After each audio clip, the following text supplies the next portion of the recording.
It's #1 issue. And they don't want us to do what we're supposed to do. And I don't think that can be. I hope the Supreme Court is going to fully understand what's going on. We have to get the criminals out of our country, and that's the basis under which we won the election. Core GDP, and this is, you probably saw some numbers today. And I have to start off by saying that's Biden. That's not Trump, because we came in on January, this is the quarterly numbers. And we came in, and I was very against everything that Biden was doing in terms of the economy, destroying our country in so many ways. Not only at the border was more obvious, but we took over his mess in so many different ways. Core GDP, removing distortions from imports, inventories, and government spending, was up +3% when you add it. We had numbers that despite what we were handed, we turned them around, and we were getting them really turned around. Gross domestic investment was a whopping 22%. Now, that is a number that people are coming in at numbers. For instance, I just walked in, I heard Samsung is now, because of the tariffs, they're going to build massive facilities in the United States. If we didn't do the tariffs, they wouldn't be doing that. So it takes a little while to get those facilities built, but they're coming in with big numbers. They're all coming in with big numbers. We have more monies being spent than at any time in the history of our country. We're up to close to $8 trillion, I think I can say. And really, it's going to be a lot higher than that. Those are just the ones that we know about. 8 trillion. I'm not going to say, but I'm not sure if Biden did $1 trillion for 4 years, $1 trillion. But we're at 8 trillion for 2 months, because let's give us a pass on the first month. We were sort of getting a little bit used to things, right? But after 2 months, we have $8 trillion. There's never been a number like that. And that includes chip companies, car companies, every form of manufacturing, high-tech companies. Nobody's ever seen anything like it. So $8 trillion. I can talk about gross domestic product, gross domestic investment. I can talk about a lot of things, but to me, the biggest numbers, the kind of numbers that are, and these people are coming in. Our Secretary of Commerce spent the weekend, he went down to Arizona to see what was happening with the biggest chip company in the world. And he said, Howard, you said, you've never seen anything like it. You want to just describe what you saw? So they're investing $165 billion in 1,100 acres in Arizona, and they're building the highest tech chip manufacturing, semiconductors, and 4,000 employees. American tradecraft, right? Technicians doing every kind of work. The classic foundation of America is building it. They have 14,000 people. They're expecting 40,000 people to build the rest of their plants and to employ 20,000 people for the rest of the time. And this is all driven. You never saw a site like that. And this is all driven by your tariff policies. No chance this be happening without you. It's going to be about 40% of the chip market from that one section, and this is the biggest chip maker. They have 99% of the market. They come from Taiwan, and unlike the CHIP Act, which was done by Biden, where they hand everybody billions of dollars, the thing they don't need is money. They got plenty of money. What they need is an incentive to come in, and the tariffs, they're building because of the tariffs. If without the tariffs, and I like to say they're building because of November 5th, the election, and the tariffs, but I'm going to be a little more blunt. They're building because of the tariffs, and November 5th gave them the tariffs. So it's amazing when you look. And these are not companies that go out and say, well, we're going to build, we have to go get our financing. Let's go. Like we would, in New York, everybody would look, you get a building site, and then you'd look around for money, you'd look around for financing for 6 months, you'd get your financing. You'd build your building, the market would be good, you'd make money, the market would be bad, it wouldn't be so pretty, you'd have to negotiate, blah, blah, blah. This is different. These people have so much money, they don't know what to do. I asked Howard, did they finance it? No, they do it through cash. And they say that site, and they just started, they just announced it like a month ago, and they've already started. He said, I've never seen a site like it, so big. So, you're talking about essentially a $50 billion building. Now, if you build a warehouse for $50 million, that's a big warehouse, Scott. But a $50 billion building, that's a lot. They're building the electric, they've become a utility. and I'm giving them the right to become. They're going to build their own electric. They're going to build their own electricity, which they need tremendous amounts of electricity. They're going to build it themselves.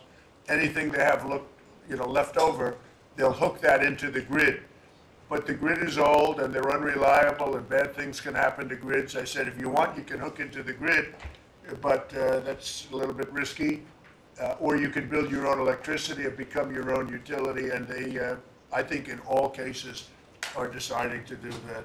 So it's very exciting, and we have a lot of things going. We took over on January 20th. These are quarterly reports. We took over on January 20th. The tariffs haven't kicked in yet. I know that, and I don't want this to happen, but I know that China is doing very poorly right now. I just saw some reports coming out, and I don't want that to happen to China. I like the president a lot, President Xi. I don't want it to happen. I was actually saddened to hear it, but they are getting absolutely hammered in China. And, they're sending boats, the biggest boats in the world, carrying cargo like nobody's ever seen before. These are the biggest boats in the world, biggest cargo ships in the world. And they're coming and they're turning around in the Pacific Ocean. They're doing a big U-turn and going back because they don't want the goods, because 145% tariff. But at a certain point, I hope we're going to make a deal with China. We're talking to China, but their factories are closing all over China because we're not taking their product. We don't want their product unless they're going to be fair with us. And that includes intellectual property and other things. There are a lot of things far beyond just buy, sell. So we'll see what happens. But, I was not, because somebody said, well, were you happy? I said, I am not happy. I want China to do well. I want every country to do well. But they have to treat us fairly also. So with that, I think we're going to maybe go around, and we have some letters where the secretaries and people around the table are making statements about how they're doing and what's happening. And I could start with Pete on the left, because he's my least controversial person at the moment. No, they don't know how good he is. So we'll go around the table and you can hear it. And these are cabinet meetings where they're very open and transparent. And I can guarantee you Biden didn't do this. He didn't do this. Go ahead, Pete. Well, Mr. President, I think we're controversial because we're over the target. And like so many things, Mr. President, you inherited a demoralized military that couldn't recruit, that was perceived as weak after what happened in Afghanistan and elsewhere because of Joe Biden. And what we have seen since your election and the inauguration has been nothing short of a recruiting renaissance. Decades, it hasn't been decades since we've seen this kind of recruiting in the Army, the Navy, the Marine Corps, the Air Force. The men and women of America want to join the United States military led by President Donald Trump. And the police, by the way. Absolutely. And fire. I always mention the fire, but the police and fire, likewise are, they have waiting lists now, and 6 months ago was a disaster. Truly historic. We can barely absorb the volume and retention as well. Men and women in the military who don't want to get out now that they have a real commander-in-chief. We're reinforcing standards. We're going to be fit, not fat, in our formations. We welcome back all the folks that were forced out because of the COVID mandate. We've ripped wokeness out of the military, sir, DEI, trans, and it's Fort Benning and Fort Bragg again at the DOD. We're rebuilding the military, sir. The Golden Dome is well underway. F-47, reassuring allies and deterring enemies. We found nearly $6 billion in DOGE savings that we're going to reinvest, including $50 billion from the Biden administration focused on things like climate that have nothing to do with lethality and warfighting. And we will have, as you said, sir, the first $1 trillion budget that we plan to spend wisely on behalf of our warfighters. From day one, sir, we've helped get 100% operational control of the border, coming alongside DHS and CBP. We've got 11,000 troops on the border who now, because of the new national defense area, sir, can help detain illegals at the border and hand them over to CBP. It used to be if you saw camouflage on the border, they could hold binoculars, and that's it. And now we can detain and assist, and we are. We're going to get 100% operational control of that border. Our NATO allies know they have to step up. The Houthis in the Middle East are feeling the weight of American power, and we're deterring communist China. So because of your leadership, sir, I believe we're making the military great again. And I thank you. Thank you very much. Thank you, Pete. Howard? So I have the pleasure of running the investment accelerator, which gets to recruit these companies And you've never seen anything like the companies committed to building in America. Technology companies have committed over $2.5 trillion to build in America based on your tariffs, right? Sovereign countries all backing, the whole Middle East and all these countries backing their sovereign wealth funds. They all want to invest in America, and they're coming in, again, over $3 trillion committed. So just those two topics, you're at $5.5 trillion, and then you've got the whole pharma industry knows it's got to come home because America pays for all the drugs of the world. So the pharmaceuticals have to come home, right? Auto's coming home, industrial's coming home. So, you know, we've got to train, and your great Secretary of Labor together and Secretary of Education together, we're going to train the workforce to build America. It's unbelievable. We've got so much, as I travel around, the attention on the Trump Gold Card. I mean, it makes me very popular. Last night, I was out to dinner, and someone came up and said, can I buy 10? And how do I buy 10? And I'm like, it's pretty good. It's $50 million for dinner. So, you know, I was paying for my dinner. The External Revenue Service, right? You've got the tariffs and the hundreds and hundreds of billions of dollars coming in to build the External Revenue Service. That our objective, of course, is to replace the Internal Revenue Service and let those outside countries trading with us, let them pay their fair share to America. And then, of course, you got rid of de minimis. And what happened is these foreign countries were sending in little packages for free and knocking out our mom and pop businesses across America. You put an end to it, and you're going to rebuild the mom and pop and the small business of America. You're their president, and I'm proud to support you. It's very important. De minimis. It's a big deal. It's a big scam going on against our country, against really small businesses, and we put an end to it. Mr. President, so CAFE standards, we have the fuel economy standards on vehicles that are going to go to 50 miles per gallon. We are going to rewrite those standards, bring it down to something that's far more reasonable. Elon's fine with that, I hope. But it's going to drive down. It's going to drive down the price of a car in America, making cars more affordable for families. Also, Biden has a social cost of credit when we build infrastructure, roads, and bridges, adding 3 to 5% on infrastructure costs. We've gotten rid of the social cost of carbon, driving down the cost to build roads and bridges across the country. We have what is called follow the law. So we have so many states and municipalities that don't follow the law. So whether it's DEI, discriminating against Americans, whether they give illegals driver's license, or they're sanctuary cities or states, if you don't follow the law, if you're giving license to illegals, if you're having DEI policies, we're not going to fund your projects. So you got to certify in your state or in your city to get road and bridge money or rail money that you're actually following the law, which includes executive orders from you, Mr. President. We're cutting back funding. We send research money, Mr. President, to universities to do research on more equitable and sustainable transportation systems. Projects that'll use data and public opinion to inform policy and infrastructure and technology benefiting diverse communities, including women and gender non-conforming people. Just stupid wastes of money. We're pulling that money back from universities. We should do good research if we're doing research in universities. And then one last thing, air traffic control. We don't have enough air traffic controllers, about 3,000 short. We're working on an agreement with the union, so when controllers become retirement eligible, we're going to cut a deal to try to get them to stay longer, stay in the tower. And then we have a plan to put more butts in seats in Oklahoma City, so we can get more students through the academy and into towers as well. It's going to take us a while to do that, to train them up, but we're in the process before our 4 years are done. Well before that, we're going to be at full capacity. Joe, do you want to tell them about, I think we have to bring it up, we have very obsolete equipment for air traffic controllers. The equipment, the towers have horrible equipment. It's been renovated for years. The money they spent over the last 4 years, this Buttigieg did a horrible job. They wasted billions and billions of dollars hooking up wire equipment to non-wire equipment to satellite equipment, and you're not, a third-grade student would know it doesn't work. You can't work it. They wasted tens of billions of dollars.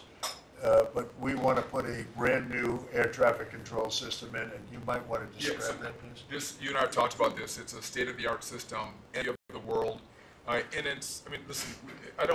Our system is safe, but you would have hoped someone would have seen that there's a problem with fixed-wing aircraft and helicopters coming in at DCA. Someone should have seen that before we lost almost 70 lives. It's our job to look and see that we have an aging infrastructure around air traffic control.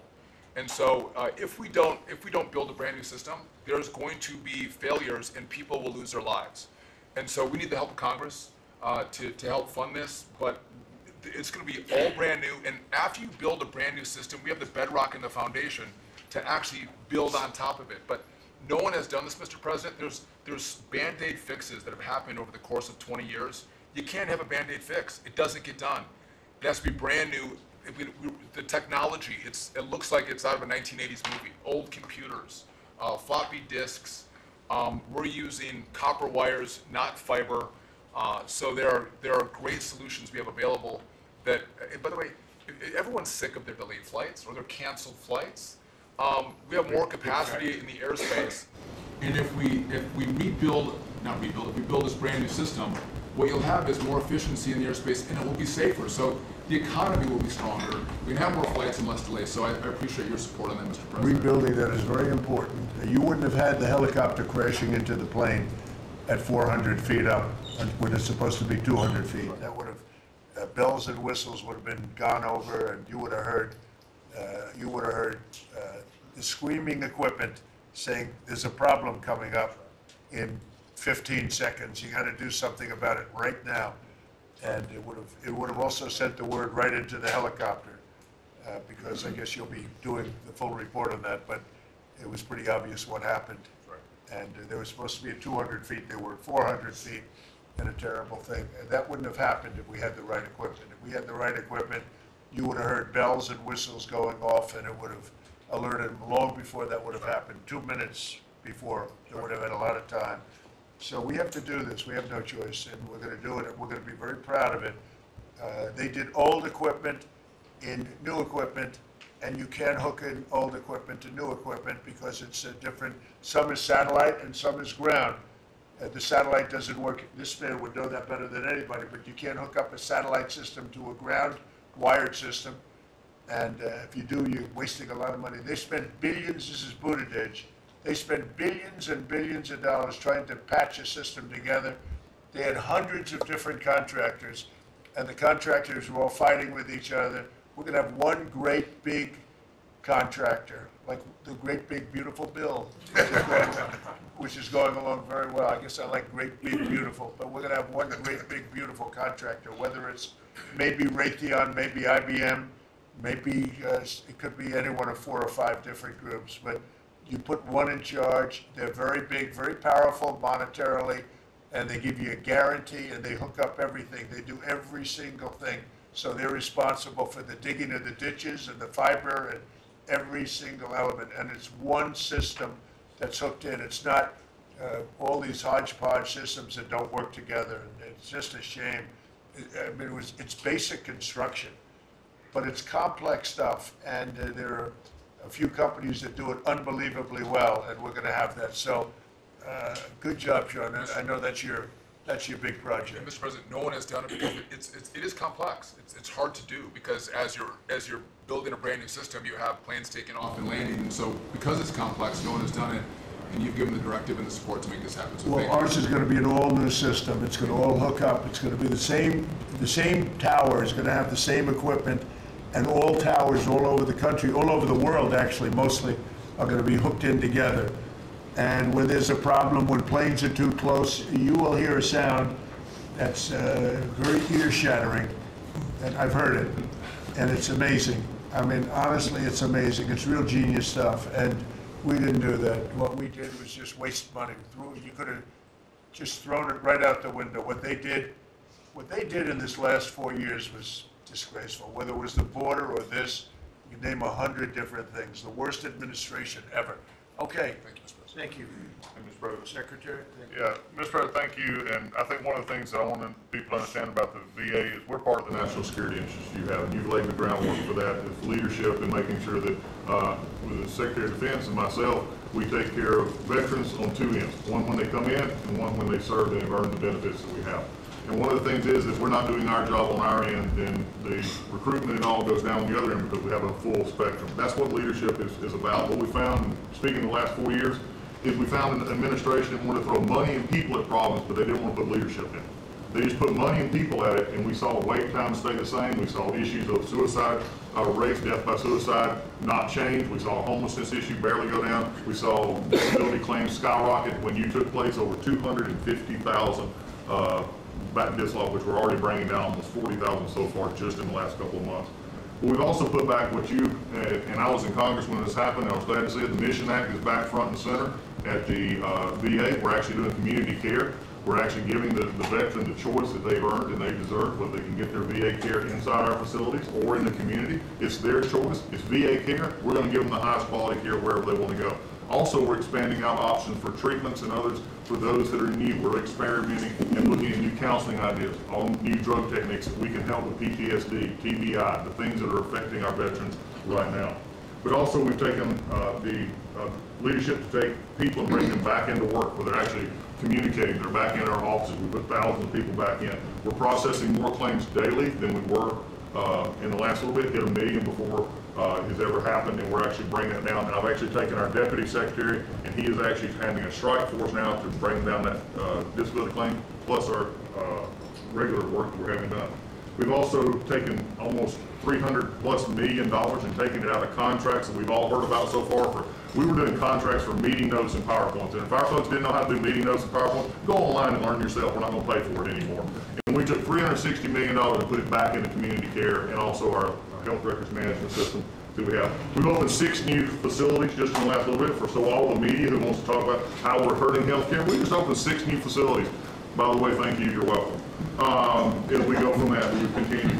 We've also took $11.6 billion in ceiling values of contracts and terminated that we did not need, resulting in significant cost avoidance for the future, but also still maintaining the ability to take care of our patients and also our disability benefits. We've also gotten unity again. We did away with $14 million in DEI spending. We've ended gender dysphoria treatments. We phased that out. All directed the savings from that go to paralyzed veterans and amputees. We've also continued to work toward, as in anti-Semitism and also anti-Christian bias that we saw. The biggest thing, though, Mr. President, I want to state is you told me when you said for me to take this job, you said take care of my veterans. Well, we've done something in taking that step forward. The veteran is back first at the VA. The VA is not about itself anymore. We're not a self-feeding animal. It's about a service organization that takes care of one of the best we have, and that's our veterans. And that one, Mr. President, we're just getting started. Thank you, Doug. How are you doing with the suicide rates? We're getting, it's tough, Mr. President. That's something that we're looking at. This is something that we've had $588 million that have been spent over the last 4 or 5 years to be prevention, and yet the numbers stay at 17 or 21, wherever you want to have it. We're now opening that back up, taking in nonprofits. We're bringing in others who have things that are actually looking at. I work with Secretary Kennedy and others on the idea of we're opening up the possibility of psychedelic treatment and others that give us an opportunity. We got to research it, make sure it's good, but it's opening up that possibility.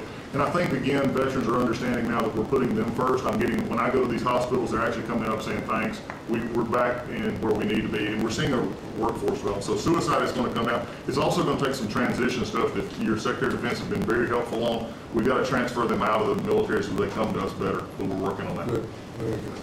Thank you. Jeremy? Mr. President, it may come as a surprise, but this has been the busiest 100 days. In history. By the way, in history. You know, this is the biggest deal ever done. If you sold IBM, ExxonMobil, and 5 other companies together, it's peanuts compared to what we're doing. This is the biggest deal ever done financially in the history of the world. And I think we're doing great. You're going to see some big, big results. Go ahead. And I'll just say something that Secretary Duffy said in his context, that because it's complex, no one has done it. So this is something, a reordering of global trade that hasn't happened since the end of World War II. And it's long overdue because we've seen manufacturing offshore under the old global trading system. When the net result of the global trading system is that all the manufacturing goes to Asia and other places, that's a system you have to replace. That's what you're doing. They said you wouldn't be able to do global tariffs. We did it. They said everyone would retaliate. No one retaliated outside of China. They said no one would come to negotiate. We're talking to dozens of countries. They said no one would have offers. We have dozens of written offers. We have lots of countries in this week. This is like a break for me to come. You have the list that you showed me with all the countries that want to negotiate. They all want to negotiate. They want to make a deal. Don't zoom in on this. Yeah, this is like a tracker, right? With all these columns of which countries have come in, when we started negotiations, who gave us an offer, are we in technical talks, and when do we expect to have deals done? Those are some weeks out, but we're working very quickly on this. Thank you, James. You're going to have a lot of fun for the next 3 weeks. Fun. It will be fun. Mr. President, the last 4 years, the world experienced a total lack of zero leadership under Biden, and then we've had 100 days of your leadership with respect, with strength, starting with there'll be all hell to pay if you don't let our people go. Dozens, over 40 Americans have come home under your leadership. Far more terrorists are no longer threatening the homeland under your leadership, pulling all of these agencies together, including the evil individual responsible for the Abbey Gate bombing, and to sit with the 13 Gold Star families. And you showing that follow-up and that justice has been incredible. But pulling this great team together, Mr. President, everything from revitalizing shipyards to cyber to space, that takes this entire team working together. It's an honor to serve you in this administration, and I think the world is far better, far safer for it. Thank you very much. The Abbey Gate is really important. This was a horrible thing that destroyed the image, frankly, of the Biden administration. What happened there was a disgrace. It should have never happened, and Pam is working very much on prosecuting that person. We have the person, and he'll do well. I have no doubt about it. Thank you very much, Michael. So the CIA, I don't know, Ratcliffe, I don't know if he's going to say anything. He's probably the one person here that's not allowed to talk about the great job he's done, but go ahead anyway. Mr. President, as you know, at your direction, the CIA has deployed our unique covert action authorities in various places and continents to successfully advance your national security and foreign policy priorities, to advance peace, to end wars, to take terrorists off the battlefield, and to keep illicit drugs from coming into this country and harming Americans. Unfortunately, as much as I would love to detail your accomplishments in that regard, we can't do so.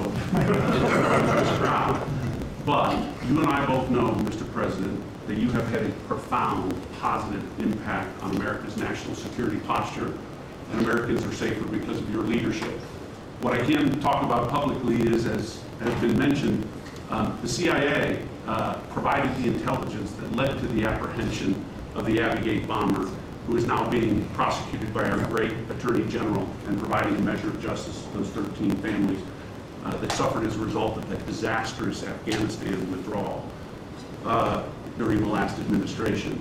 In addition, at your direction, Mr. President, the CIA has negotiated and secured the release of Americans like Mark Fogel and Ksenia Karolina, who have been wrongfully detained, sending the message that you will forget about no Americans that are being held in other places unfairly and unjustly.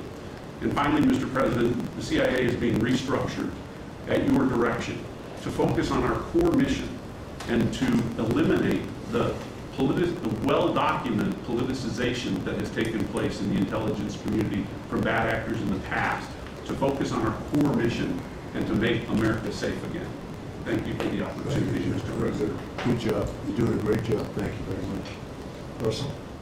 We're obviously involved in a number of budget bills that are moving, trying to make sure all of your priorities are reflected in the reconciliation, working on our upcoming budget. Wonderful job by the entire cabinet on that front, details soon on that front, sending up rescissions bills to Congress for things that Elon has found But the regulatory aspect is something we don't talk about enough, and right now you've given us a global 10 for 1. We are working right now with all of the agencies to rack up how big of a deregulatory agenda that we can have. When you came into office, you basically stopped $200 billion in costs to American families just by stopping the Biden regulatory agenda. That's about $2,000 per family. We think when we're going to hit these 10 for 1 goals that we could be in the neighborhood of about $900 billion in savings to American families that would be substantially bigger than that $2,000 number. And the point that I would make, in addition to just savings cheaper to the American people, there's an aspect of wisdom with you're enforcing these rules that comes into play. And I'm your regulator for the Consumer Financial Protection Bureau, and we found this small mortgage lender in Chicago. His name is Barry Stern. He had a firm called Townstone, and CFPB had gone after him because he complained about crime in Chicago, literally the same thing that the Democrat mayor had talked about, and they came after him for 7 years on a redlining disparate impact claim and ruined his life. We overturned that. We apologized on your behalf to the individual, and we basically, without having to go through notice and comment, we ended the policy that set that in motion. And so that's happening across these agencies with how they are using their enforcement discretion, and it will only continue based on the stone wall of backing that you've given us to make these hard calls. I don't think they're actually that hard, but no one's done it to this point, and we were able to go forward and do that with the backing that you've given us. So maybe the biggest thing we're working on, maybe bigger than tariffs in a certain sense, is we call it the One Big Beautiful Bill. And that's wielding its way right now through the Senate. And John Thune has been actually amazing. And the Speaker has been so great, Congress. Mike Johnson has been really two guys that they get along great, and it's just been a beautiful, unified attack, really, because we have to attack because the Democrats are trying to stop it at every turn. It would mean a 58% tax hike if they were successful, and lots of other bad things beyond the tax hike. But with us, it'll be the biggest tax cut in American history. How are we doing with the bill? We're doing great. We're day in, day out, hour by hour negotiations to make sure your stuff is in there, and to make sure we have the border resources, the defense resources, and to save the American people some tax money and make sure all those tax cuts that you ran on are in there that help get people back to the workforce. And I think we're making a ton of progress. I think we're doing well. Like I said, the biggest tax cut in the history of our country, and it would be the biggest tax increase if the Democrats are successful. They're the only people I've ever seen running for office where they want to increase taxes, but this would be a 58, maybe a 60% tax increase, unsustainable for the American people. Thank you very much. Great job. Susie, the most powerful woman in the world. I agree with that. I'll be brief so you can hear from these amazing people. Congratulations to everyone on 100 days that's been it's unparalleled in my memory and best I can tell ever. But it hasn't been busy for busy's sake. The President's promises made to the American people have been kept time and time and time again. You all have been out there spreading the word with community groups and states and media. It hasn't gone unnoticed, and let's work hard to the next 100 and have equally as much success then. Thank you. And you're doing a great job, Susie. I think everybody agrees. Do we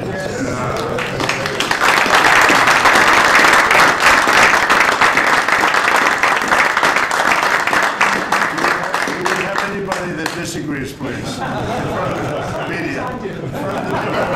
Please raise your hand if you have the courage to do so. Anyway, go ahead. Yes, sir, Mr. President. Thank you. And you made it very clear that you wanted to put America first, and also from day one you wanted to make housing affordable again, because we do have a housing affordability crisis in our country. And so at HUD we've been cutting all the red tape and bureaucracy as it pertains to housing affordability and unleashing creativity of our builders and developers around our country and restoring local control.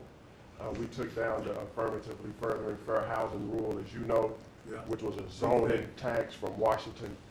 So no longer will Washington be picking winners and losers, but localities and elected officials in different states and cities will have that flexibility. Also, you alluded to securing the border, and such a great job has been done with all of our partners at the table. And at HUD, we want to make sure that the resources that we have now, which is American taxpayer dollars, in the Biden administration, they prioritize illegal aliens over the American people. And so we signed an MOU with Secretary Noem at DHS to make sure that HUD-funded housing only goes to American citizens and no longer will it go to illegal aliens coming across our border. We have about 9 million people living in subsidized housing in our country. 59% of illegal alien families use some sort of welfare program costing us $42 billion a year. And so we have prioritized American and American people only to live in HUD-funded housing. And also to make housing affordable, we also signed a partnership with Secretary Burgum at DOI to use underutilized federal lands, as you campaigned on and promised, to identify those lands to build affordable housing in our country so that people can realize the American dream. We also restored biological truth, as you did in sports. We have the equal access rule at HUD, which we took that rule down to ensure that at women shelters, that those that enter those shelters would be of the same sex, and that we would protect the ladies of our country. No longer will those that identify as women but are not women be able to enter our shelter, so we can protect the ladies that we serve. Along with our Donors Task Force, we identified over $2 billion in savings. At HUD, $260 million at HUD were just in contracts, $4 million were DEI. And so we took those contracts down and de-obligated and sent back $1.9 billion back to the Treasury for the American people. Again, we want to be good stewards over the American taxpayer dollars. And so, Mr. President, thank you for your leadership in this. And we have a tremendous team at HUD, and I'm so grateful to be part of this team around this table to take care of the American people. And I consider it a great honor and honor to do so. Good job. Yes, sir. Well, I'm not sure if anyone's heard, but the price of eggs is down. I know it's news. This is our today on, as we celebrate the 100th day. I think that it's just such a joy and an honor to continue to do this work, so thank you for that. We have been obviously very focused on the cost of groceries, specifically eggs led the way, as you have so eloquently discussed over the last few months, and we're holding tight on a very significant decrease, which is great, and investing where we need to there. As I mentioned before the press came in, we have had a massive issue with Mexico on water, getting water to our farmers along the border for decades. When I worked in Texas 25 years ago, we were fighting with the Mexican government over the water then. You got involved about 2 weeks ago. That evening I started conversations, and as of just a few days ago, thanks to Secretary Rubio's great Deputy Secretary and I, have been negotiating, and we hit the best deal, I believe, in history on behalf of our farmers, and thanks to your leadership and your strength on that. And that's a really big deal long term for those farmers in the southern part of the country. On the energy side, I know we've got Secretary Burgum and his partner Secretary Wright, but we often forget that agriculture has a major piece of the energy dominance agenda, not just timber, not just minerals, but biofuels. So we continue to support that great leadership coming from those agencies and doing hopefully our part as well, and they've been incredible in that. Our farmers have been hurting under the Joe Biden administration. There was a 30% increase in the cost of input, so the cost of doing business for these farmers over those 4 years. When we left the White House the first time 4 years ago, we had a $0 trade deficit with our agriculture products. After 4 years of Biden, that hit $50 billion because they just didn't make an effort. And so obviously that's $50 billion less dollars at a time of very thin profitability for our agriculture community. So the Congress passed because the last administration didn't get a farm bill done either. The farmers were hurting there, so Congress stepped in. I say all that and basically said $10 billion to move out. USDA, fastest in history, that money went out to those farmers that couldn't make plant their crops. And so I'm really proud of that, and you'll hear a lot of that from the farmers today, that this USDA is moving more quickly than any ever before. And we're not organizing money based on the color of skin and other ways, which was how the last administration was moving out. We've canceled $6 billion in contracts thanks to our great friend Elon Musk and his Doge team. A lot of those were DEI, gender, studying transgender mice. Who knew that the racism in pest management? We've canceled all of it. We're going through a major restructuring. USDA is one of the biggest agencies. It's sort of a catch-all, and we're really downsizing and aligning around putting farmers first, which is really important. A big part of USDA though is food stamps. It is perhaps one of the largest, if not the largest, welfare program, and it's a supplemental nutrition program. Secretary Kennedy and I have been working very closely. We were in Texas yesterday talking about nutrition and agriculture. You can't make America healthy again without your farmers and your ranchers as your partner. So ensuring that our food stamp program and those at the bottom end of the socioeconomic ladder really have access to nutritious foods as we're facing an obesity crisis and a chronic disease crisis, which I'm sure Secretary Kennedy will touch on. And the final thing I'll say is this morning, Secretary Noem and I, together, and I brought a picture because I think this is important and it goes to why we're here. This is a South Dakota ranching family named the Mods.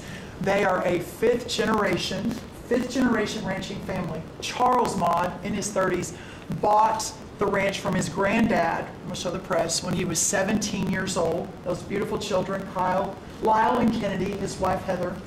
Under the Biden administration, they had, of their several hundred-acre operation, they used about 20 acres and had a fence that had been there since 1910 when their family took over the ranching operation. There had never been really any problem that had been brought to their attention. Perhaps there was a minor dispute over, again, 20 acres.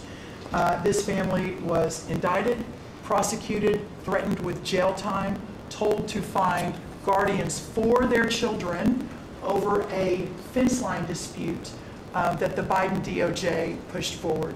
So this morning, on the steps of the U.S. Department of Agriculture with Secretary Noem, who was their governor, as the governor of South Dakota, which is where these great people are from, all charges, criminal charges, were dropped, and really appreciate the Department of Justice. It was a really big day as we sent the signal that the over-criminalization and using government, and you know this better than anyone because you were in the crosshairs for so long, that those days are over and the regulation through prosecution is no more.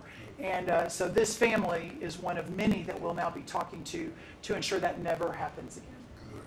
Thank you. Thank you. Please, Scott. Sir, it's been a momentous 100 days with you at the helm, and I view this 100 days as setting the table for peace deals, trade deals, tax deals. So the next 100 days will be harvesting. You've created negotiating leverage and leadership that are going to yield remarkable results. Energy costs have plummeted. Mortgage rates are down, food costs are moving lower, and American families are finding their financial footing again. I had a group in today. America, under your leadership, is on the verge of becoming an AI superpower, that our economy had become barbelled. We had high tech and finance on one side, natural resources led by energy, which the previous administration tried to kill on the other, and you're filling in between with precision manufacturing that we're going to be bringing back through good trade policies, good tax policies. Under the Doge at Treasury and the IRS, cost, tech support, and efficiency have increased. We have the IRS revenues are up, and thanks to the man sent over by Doge, the IT update that began in 1990, which was begun before he was born, is going to be finished during your term. So trade, you couldn't make it up, trade, taxes, and deregulation, the one big beautiful bill under your leadership, Speaker Johnson and Leader Thune have done a great job but they have you as the closer on many of their members. And I'll just close by saying economic security is national security. National security is economic security, and it's never been better. We're rebuilding it. And as I said last week at the IMF and World Bank conferences, America first does not mean America alone. Under President Trump, it means leadership. Well said. Thank you. Are you busy enough? He's doing a great job. Thank you very much. Mr. President, thank you, and thanks to the cabinet. So, at the risk of insulting everybody else at the table, I believe that I am the youngest member sitting at the table. And, it occurred to me that from the time that I was born to the time that Donald J. Trump was inaugurated just a few months ago, we went from, again, 40 years, we went from the world's manufacturing superpower to one in which we depend on the People's Republic of China to make the things that we need. We went from the proudest military in the world to one in which we failed to meet our recruiting goals. And we went from one in which bipartisan border policy was the consensus of both Democrats and Republicans to one in which we allowed 20 million people to run roughshod illegally over the countryside, causing crime, causing a stress in the welfare system. And again, that happened over the lifetime of the youngest member of the cabinet. And what has happened in 100 days is that we've started to reverse every single one of those negative trends. And I think what it shows to me is that the president, and you sit in the Oval Office and you see these portraits of presidents past, and let's be honest, most of them have been placeholders. They've been people who have allowed their staff to sign executive orders with an auto pen instead of men of action. And the reason the media attacks this administration as chaotic is because the president is solving the problems the American people set about to solve. He's actually doing the things that he promised that he would do. And Mr. President, it's been an honor to be part of it for the past 100 days. And let me just make one other observation, because it's interesting. I've seen the data, I've monitored it, I've looked at it, but the most underreported fact of the first 100 days is that we came in with a massive recruitment shortfall. And in 100 days of Secretary Hegseth and President Trump's leadership, we now have people breaking down the doors to join our military. To the media assembled here, it's a really interesting question. Why has that happened? Completely aside from the fact that I think it's a good thing, or I think that President Trump deserves political credit for it, why did we go from a military where people didn't want to serve to now all of a sudden they do want to serve? That's a story you guys should cover, but compared to that, how much time have you instead focused on the fact that we deported an MS-13 gang member with a valid deportation order? And why is it that the press is so focused on the fake BS rather than what's really going on in the country? I think that what we've shown, sir, is that you can do a lot. You can do a lot in 100 days, but you've also unfortunately revealed that too much of the American media hasn't learned the lessons of the past 40 years. Thank you, sir. Ma'am? President, your first 100 days has far exceeded that of any other presidency in this country, ever. Ever. Never seen anything like it. Thank you. Your directive to me was very simple: make America safe. And despite that, we've still been defending over 200 civil lawsuits filed against you. On top of everything else, I think I'm representing every one of you in this room in some capacity. And no, you will not be arrested by the U.S. Marshals. Over 200 lawsuits, over 50 injunctions. And now we've got multiple cases in front of the Supreme Court, and we will succeed, and we are doing great in front of the Supreme Court, President, and we'll continue on with that. I was at DEA yesterday, and they said to me, you, Donald Trump, have taken the handcuffs off of DEA agents. And as a result of, since you have been in office, President Trump, your DOJ agencies have seized more than 22 million fentanyl pills, 3,400 kilos of fentanyl since you've been, your last 100 days, which saved, are you ready for this, media? 258 million lives. Kids are dying every day because they're taking this junk laced with something else. They don't know what they're taking. They think they're buying a Tylenol or an Adderall and a Xanax, and it's laced with fentanyl, and they're dropping dead. And no longer because of you, what you've done.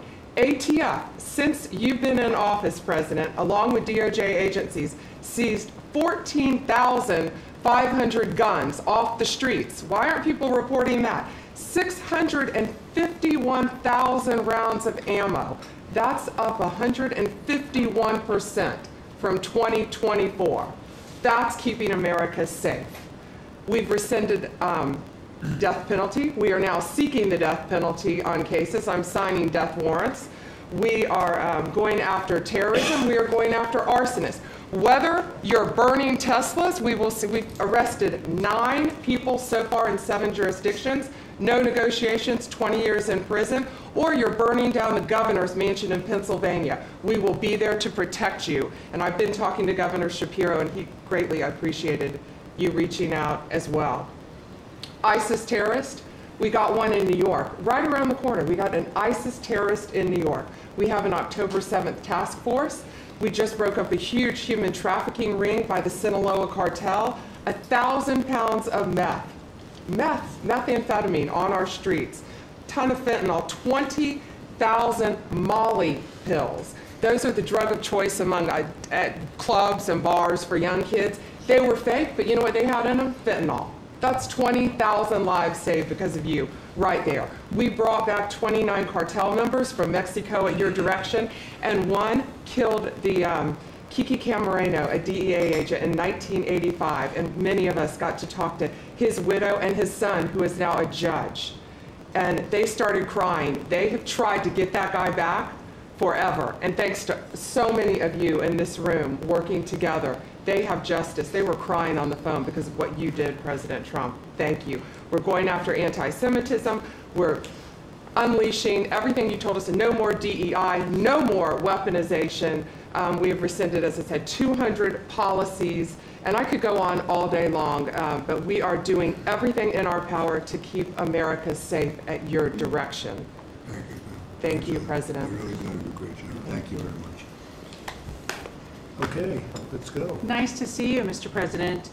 Well, first of all, I think what you've heard amongst this team is the leadership, because it's given us the latitude really to collaborate amongst each other, not only in this room, as Jameson mentioned, we kind of get a break for a couple of hours here, but we stay in contact actually every other day that we're working for you. And I think what that says is, I was speaking to, for instance, the Farm Bureau of Texas yesterday. I'm not the Ag Secretary, but it matters to the workforce. I'm working with the other secretaries, Lutnick and McMahon, on education and the workforce investments that you've asked me to do, because as you've come in and negotiated these great repatriation of these companies and the investments, we're going to need that workforce to build back this economy. And I couldn't see that more as I've kicked off my 50-state tour.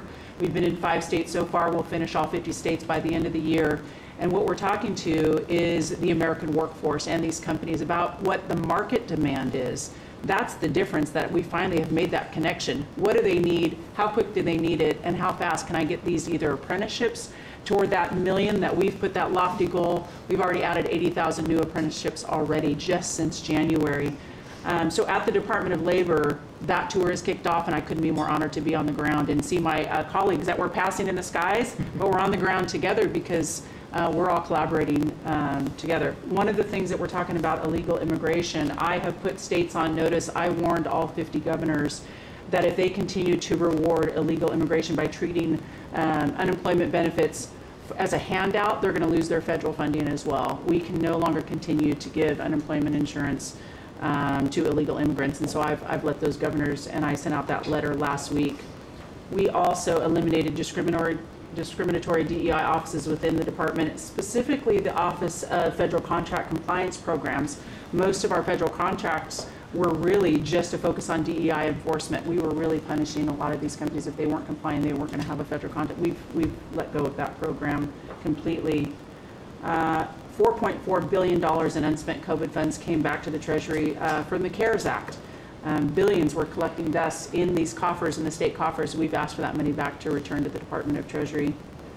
We saved $250 million by canceling America Last, is what I call it, foreign handouts, including funding for things like transparency and accountability for Uzbekistan cotton industry. It doesn't make sense that we're funding these foreign, and thank you to DOGE and to the government efficiency, what we have found with the fraud that we're seeing. It's, Some of these things are so ridiculous, you have to leave it. no, I write them down. I mean, and I just read them based more on than once. cotton farmers? It sounds like a comedy sketch. And so again, with the executive order preparing Americans for high-paying skilled trade jobs of the future, that's our goal. The trades is where we're being focused, but all companies, and we want to make sure we're on hand for that. And what I want to say is thank you to government efficiency, because you asked us, when this transitions out, will our departments and our agencies continue that government efficiency? And I think that we surpassed that in the Department of Labor. Out of our 14,000 federal employees, 3,000 have taken the DRP, and we offered it again. So over 21% have taken that offer. And we'll keep our critical workforce, MSHA, OSHA, and wage and hour, and make sure our workers stay safe. So with your leadership, Mr. President, I couldn't be more honored to serve. I know we were probably the last to know each other, but we're getting to know each other well. And the team that you have assembled is really an honor to serve with. So thank you, Mr. President. Thank you. You're doing great. Thank you very much. Bruce, please. Mr. President, you ran on unleashing American energy, and 100 days have shown the tremendous impacts that can arise from the unleashing you have enabled. I'll hit a few highlights. Number one, oil, gasoline, and diesel prices are the lowest they've been in years. How does that happen in 100 days? That's a messaging. Your message that we're pro-energy. We're not against energy, we're for it.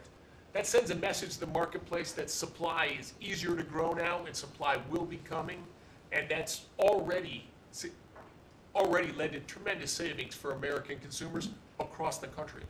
And we need not only more affordable energy, but we need a lot more energy. One highlight I think a couple of us have touched on is AI. This is a new, emerging, critical industry that's very energy intensive. It is not acceptable for the United States to not be the leader in AI. We must win the AI race and lead in that, and that's going to take a lot more energy. If you had not won election, we would not have won the AI race. Full stop. Energy would not have been there to enable us to win. Reshoring of manufacturing. These trillions of dollars you led off with, it's going to come back to our country to make chips, to make steel, to make automobiles, to make artificial intelligence, to make all of these industries we've outsourced. That's only going to be possible with way more American energy. But we have that energy. We have those resources. We have those businesses. We have those capitalists.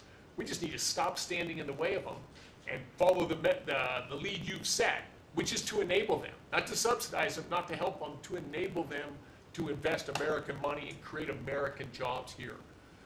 Regarding our balance of trade, the second largest export of the United States is liquefied natural gas. Second fastest. In the next few years, it'll be our largest export in our country. But yet, 18 months ago, the Biden administration had said, we're going to stop issuing permits for new LNG export terminals. That's just nuts. That's a great competitive advantage we have. Huge balance of trade driver, a huge industry just coiled and ready to go. I just came back from Poland last night. They are thrilled that America's back in business again and that the rest of Europe can get off of Russian energy and can enable their own economic growth with secure, reliable, affordable energy from the United States. Also witnessed the signing ceremony for a deal between two large American businesses to build a huge nuclear power plant in northeastern Poland. The first of this design built in Europe. It'll be the first of many. I spoke with many other nations over there. They want to buy more American gas. They want to get American technology. They want to have a partnership with us. And they shared the message I delivered to Europe in my keynote remarks is that unleashing energy is the way you make your society safer, more prosperous, more free, and that these sort of over-the-top climate alarmism doesn't do anything to help the environment of our world, but it does impoverish people, it does reduce the security of your nation, and it makes you weaker.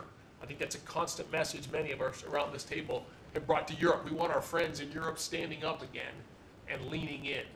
A lot great is happening under your leadership. We're unleashing consumer products that Americans wanted to buy that Biden was making illegal. I'll be in Georgia on Friday at Renai's manufacturing plant. Tankless natural gas water heaters. Incredibly popular product. They almost became illegal. the return of common sense is incredibly welcome across this country, across the world. And back to Elon, that extra thing, we're going to deliver all of this with less people, less money, less burden on the U.S. taxpayers. Not smaller departments and smaller services, better, more thoughtful services done more efficiently and smarter, the way you'd have to run a business. We've got to get our fiscal house in order, and you and the people around this table are making it happen. Thank you, Mr. President. I'm honored to be here. Great job. Thank you very much. Please. Yes, Mr. President, you are 100% correct. The border is 99.99% safe, under control. You have completely reversed the entire situation. In fact, the day before yesterday, I was down in El Paso, and those Border Patrol agents are so impacted by how you change things in a year. They have put up huge pictures that say, under the Biden administration, the mobs of people that were pushing through razor wire and trampling children, and the chaos and the violence that was happening at that same location, they have a picture there that says, this is what the Biden administration looks like, and this is what the Trump administration looks like. It's peaceful. People who do business between Mexico and America are coming through. They're doing it legally. They're following the law, and it's all because of what you've done and what you've empowered them to do. The recruitment for Border Patrol is through the roof. For ICE agents, they want to be a part of ICE because they recognize they actually get to do their jobs. I have the Coast Guard too. Coast Guard recruitment is up over 20% just in the last 60 days. Everybody wants to be a part of what the heritage is of this country. We've repositioned the entire Coast Guard fleet to focus on border and drug interdiction. As we've secured the border, the cartels have gone to the water and are going out in maritime waters to move their drugs into this country. The Coast Guard just in the last 2 months has taken into custody over 126 tons of cocaine, millions of doses of fentanyl. It's just amazing. And the aliens that they are deporting is incredible too. We've been working with all of them. The one thing that I want to point out is the fake news has been saying that Biden deported more people than you. And it's an absolute lie. And they're letting the Biden administration get away with manipulating and cooking the books. What they're counting for the Biden administration is every single person that came to that border that they processed and let into this country. They're allowing Biden to say that was a deportation, just by processing somebody and letting them come into the country. It's absolutely false. It's not true at all. You have deported over 250 known terrorists. You've deported thousands of foreign terrorist organization members and gang members, hundreds of thousands of people that were in this country illegally.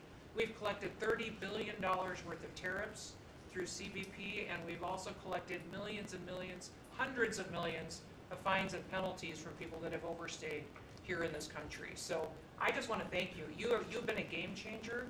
I want to thank Pete for his leadership at DOD and what they've done.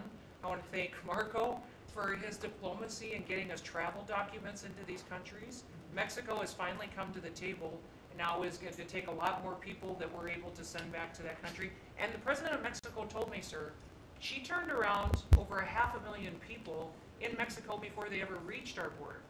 We should be counting those as deportations because they never even made it to the border because she turned them around because you forced her to.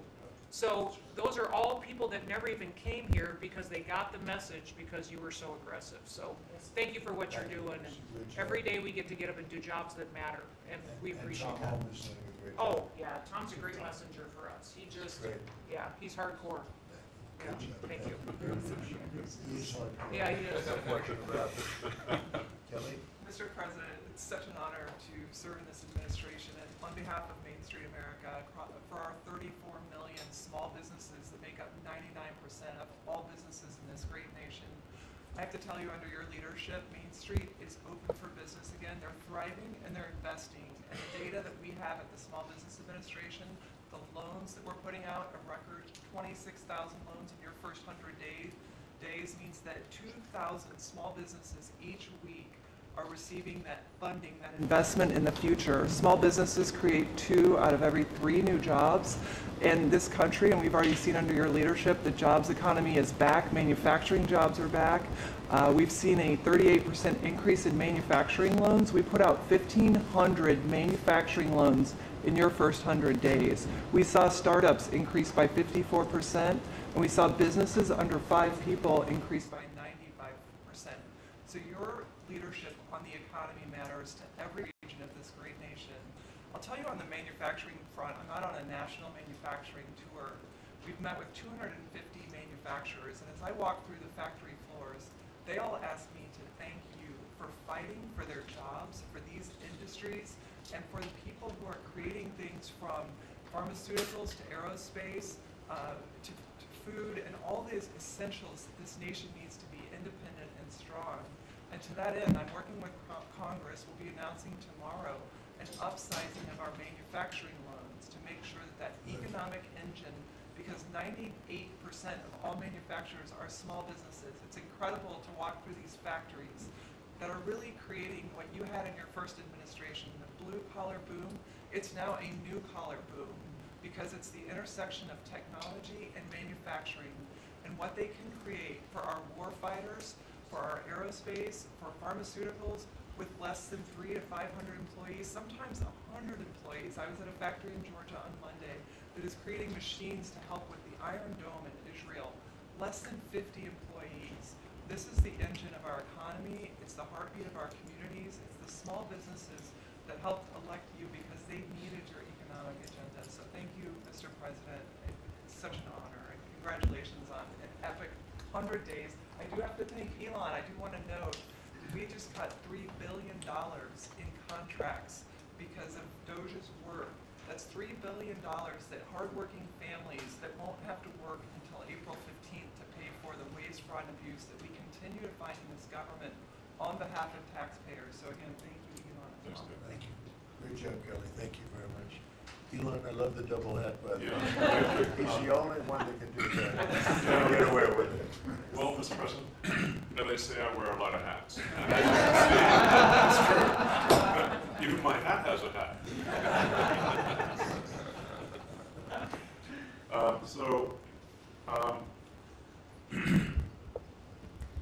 The American people voted for secure borders, safe cities, and sensible spending. And that's what they've gotten.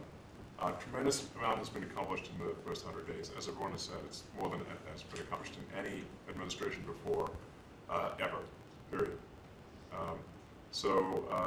This portends very well for what will happen for the rest of the administration. I think this could be the greatest administration since the founding of the country. Well, we all want to thank you for your help. You really have sacrificed a lot. Been treated very unfairly. Well, they do like to rent my cars, which is not great. You know, it's better. But you have been treated unfairly. But the vast majority of people in this country really respect and appreciate you, and this whole room can say that very strongly. You've really been a tremendous help. You opened up a lot of eyes as to what could be done, and we just want to thank you very much. And you know, you're invited to stay as long as you want. At some point, I guess he wants to get back home to his cars and his.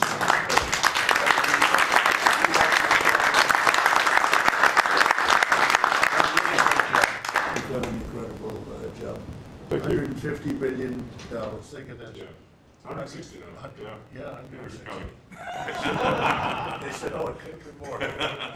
And a lot of stuff is being worked on. Yeah. The number could be doubled and even tripled. A lot of things are being worked on that we don't count yet because it's not quite there. But yes.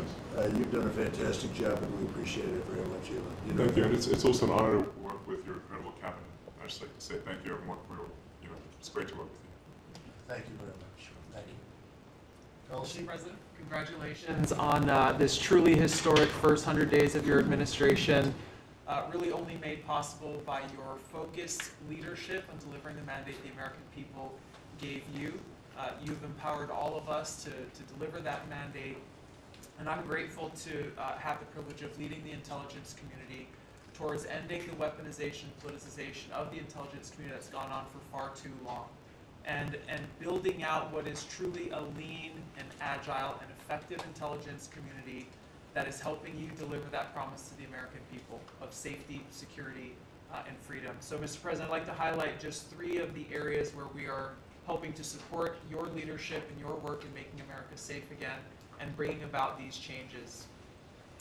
First of all, because of your designation of cartels as foreign terrorist organizations, I took immediate action with our National Counterterrorism Center to prioritize their focus on those terrorists and gang members who are trying to enter our country through legal or illegal means, and to seek out those who already are here in our country because of the Biden administration's 4 years of open borders. We've been working very closely with your great Attorney General's team at the DEA to get these known cartels into our systems, to be able to stop them at the border, and turning over names to Department of Homeland Security and the FBI to be able to find those who are already here in our country.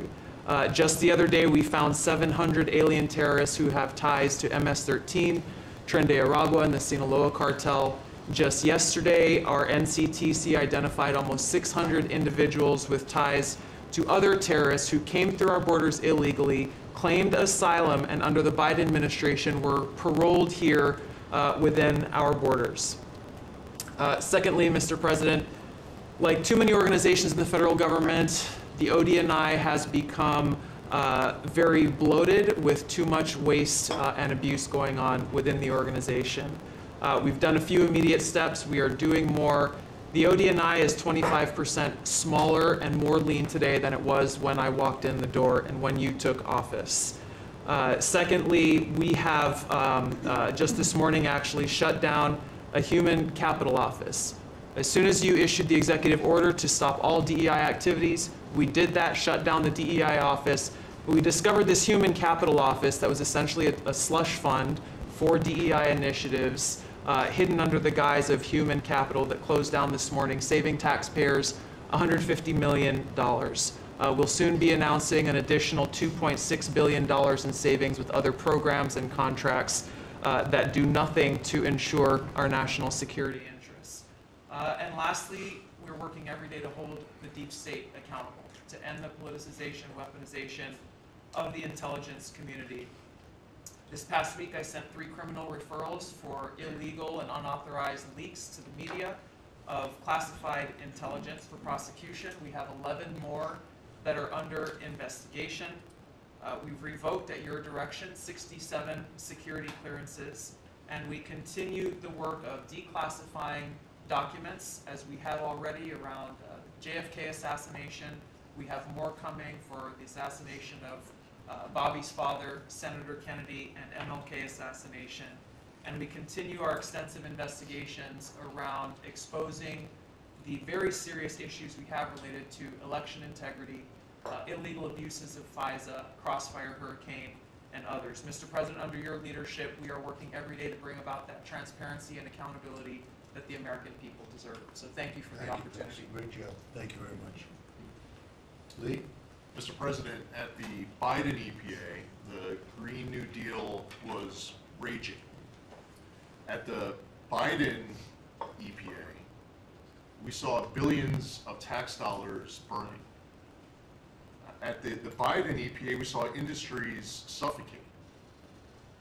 But at the Trump EPA, the Green New Deal is dead.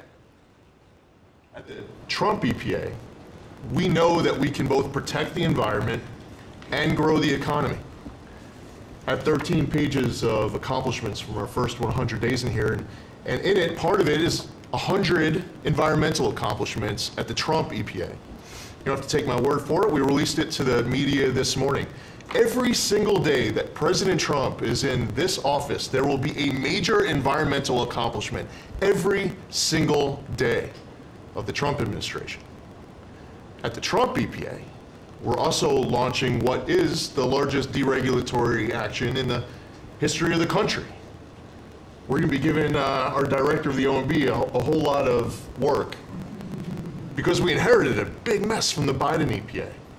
And working with Elon and Doge, I've canceled now $22 billion worth of grants. Now today is a special day for many reasons. The biggest reason why we're here is that this is the 100th day of the most consequential, historic first 100 days in the history of this country. Today, while we're here, the House of Representatives is voting on Congressional Review Act bills considering the EPA waivers that were given to California's tailpipe emissions, where California set their own standards. But there should be one national standard, and right now Congress on the House side is going to be voting on that today. On a personal note, while this is a bit outside of the EPA jurisdiction, today is my last day serving the United States Army. And I first signed up towards the end of the 90s. And I've had a chance to see a lot of national security teams over the course of the last 27 years. There has never been a national security team ever assembled that had the backs of our warriors like this national security team right now. And we have never had a president so deeply committed towards ending foreign wars instead of starting new ones. There's a reason, Mr. Vice President, why everyone is racing to join our Department of Defense. We have a Secretary of Defense who, with all due respect to our great president, would probably rather be swimming with Navy SEALs right now, be running somewhere in the Middle East with our service members. And from our Secretary of Defense to our Secretary of State, our Vice President, and more. I just want to say thank you as a veteran of our military for assembling what is the greatest national security team that I have ever seen in my 27 years associated with the United States Army. Has Pete signed off on his retirement leave? Welcome to the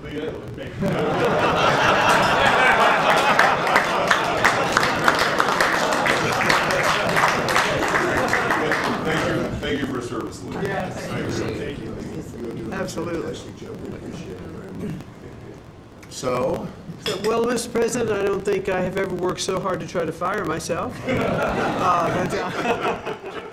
certainly making great strides in that. We've reduced the folks over at the Department of Education by about 50% now through our RIF program, and so we've closed a lot of the district offices, consolidated, so there are a lot fewer people working a lot more efficiently in the Department of Education. The commissioners of education in every state, and I was at a meeting with them not too long ago for not only our states but our territories.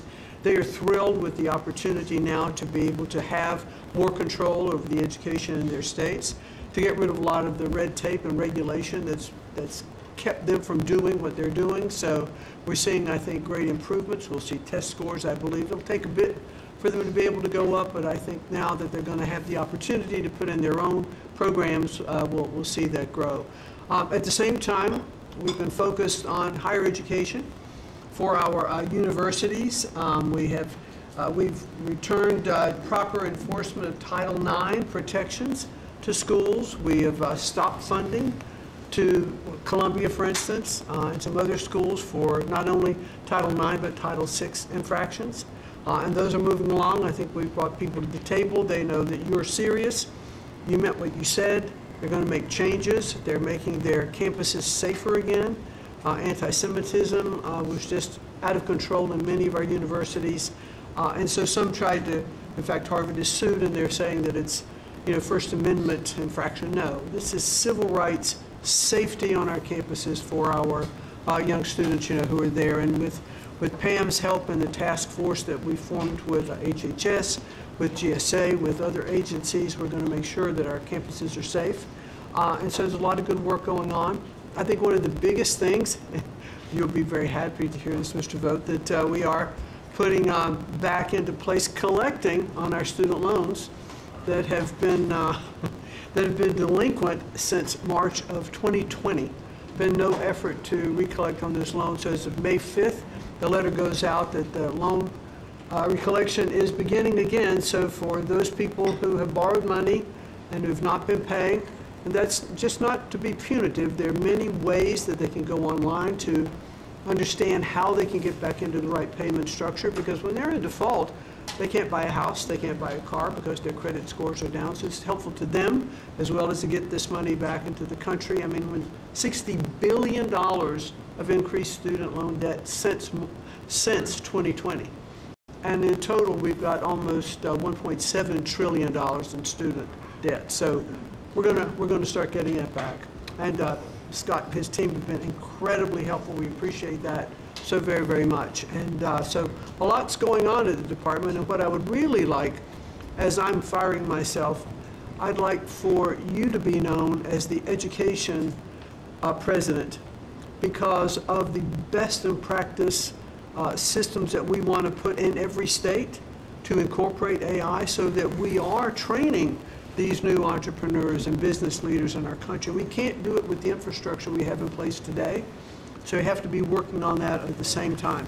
So we're going to be doing that. So thank you for your charge to elevate education, so that we are providing for every student access to excellent education. Thank you, sir. Thank you very much, Lyndon. What's going on with Harvard and some of these colleges that are taking vast amounts of money, who also have vast amounts? They've got $52 million, and really scamming the public and hiring people like de Blasio and Lori Lightfoot, who were certainly two of the worst mayors in the history of our country, paying them a fortune of salary and having them teach our children how to manage cities and how to manage government. What's the word as of this morning on, let's say, Harvard? Well, we're negotiating with them. When we went back to them to say we'd welcome them back to the negotiating table, their response was a lawsuit. So Pam and her team are helping work with that. And I am, enjoying the fact not only am I firing myself, but I'm now being sued fairly regularly by different departments of education. But we're staying tough with them. The other thing that we're looking at also are the 117 violations of these big universities like Harvard and others, who are not reporting, as they're required to do by law, foreign money that comes in and how much that is and where it comes from. And so that is a and it's very serious. Where are these people coming from? Yeah, Yes, exactly. sir, we pulled back their grants because Harvard isn't responding to us criminal activity by their students. And until they give us that list, they're not getting any more grants from Homeland Security. Good. I think you should pull it back. We did. The students they have, the professors they have, That's right. the attitude they have is not American, and That's right. I think you should. A grant is a grant. We That's don't have to right. give grants. That's exactly right. So we'll pull back the grant. All right. Yep. Very good. Yep. Thank you very much. Thank you. Mr. President, thank you for your extraordinary leadership. Over the past 100 days, we are already making America healthy again. We announced last week the ban on the 9 petroleum-based synthetic dyes, food dyes. Within 2 years, within 2 months, we're going to ban the worst 2 of them. I am working with Secretary Rollins on dietary guidelines, the dietary guidelines that the President Biden's administration gave us. 453 pages. They're basically unreadable. And they are the product of the same kind of politicized science that drove Fruit Loops to the top of the food pyramid. And we're going to do real science, gold standard science. We're going to develop we have till December to do it, but we are working very, very fast together. We're going to get it done by the end of the summer in time to drive change, major dramatic changes in the school food, school lunch programs over the next school year. I'm working also with Secretary Rollins on the SNAP program and to get sodas and candy off of the food stamp program. 10% of food stamps go to the SNAP. And I want to thank you for your courage. You are a business-friendly president, probably the most business-friendly in our history, but you're also willing to stand up to very, very powerful businesses, and you've shown that again and again. Secretary Rollins had the soda industry come and knock on her door very much, very loudly, and they said to her, well, the SNAP program is not supposed to be about nutrition. She pointed out to them that there is no nutrition in a soda. And they said, well, it's not supposed to be about nutrition. And she said to them, the name of the program is supplemental nutrition. It is about nutrition. And we should, we have 38% of our kids are diabetic or pre-diabetic, and we are paying at both ends. We're paying for the food-like substances that make them diabetic, and then we're being bankrupt. We're spending $1 trillion a year on metabolic dysfunction. It's existential and it's not sustainable. We have, I visited Arizona, West Virginia, Utah, and Indiana in the last 2 weeks, who have all applied for SNAP waivers. We're encouraging, thanks to Brooke Rollins' leadership, all the states to apply for those waivers. I also visited Utah, which is the first state to ban supplemental fluoride. Florida yesterday passed a bill to ban supplemental fluoride. I'm confident Governor DeSantis is going to sign that. We are working, Lee Zeldin and I are working together to change the federal fluoride regulations, to change the recommendations, and we're looking at the science now. I want to point out that in August, the National Toxicity Program, which was an arm of the NIH, did a meta-review of all the science on fluoride and found that there's a direct inverse correlation between fluoride exposure and low IQ in children. So the more you get, the stupider you are. And we need smart kids in this country, and we need healthy kids, and thank you for your leadership. We're going to get there. We're reviewing the GRAS standards now to get, we're revamping them to get 10,000 ingredients that are in our foods. The Europeans only have 400 ingredients. We have 10,000. There are chemicals we know nothing about. And we are going to stop that process, and then we're going to go back and look at these chemicals and make the companies either get rid of them or to label them. We've launched Operation Storage Speed. We're going full speed ahead to make sure that we have good, high-quality milk for children. We have launched the autism study at your direction. By September, we'll have some of the first answers. Within 6 months of that, we will have definitive answers, not only for autism, but for the etiology of a whole range of autoimmune diseases that have become epidemic in our children. We have ended HHS as the role as the vector, the principal vector in this country for child trafficking. And during the Biden administration, HHS became a collaborator in child trafficking and for sex and for slavery. And we have ended that, and we're very aggressively going out and trying to find these children, the 300,000 children that were lost by the Biden administration.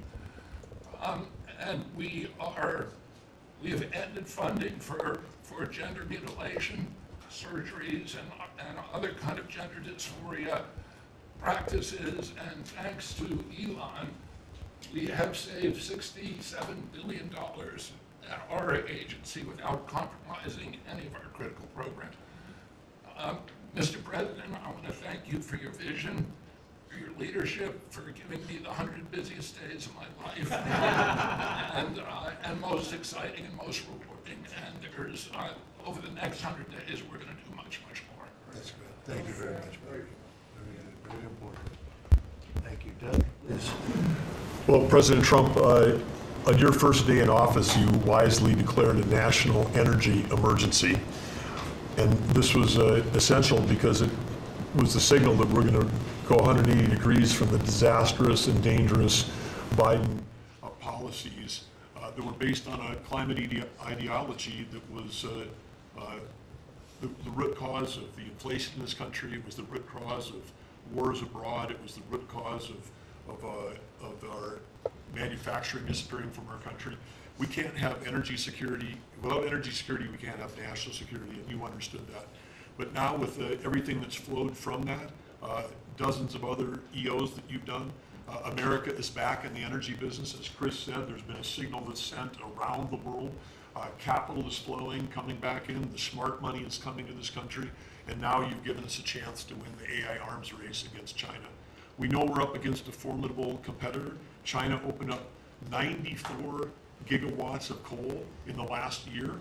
That's more than all of California and all of New York combined in the last year.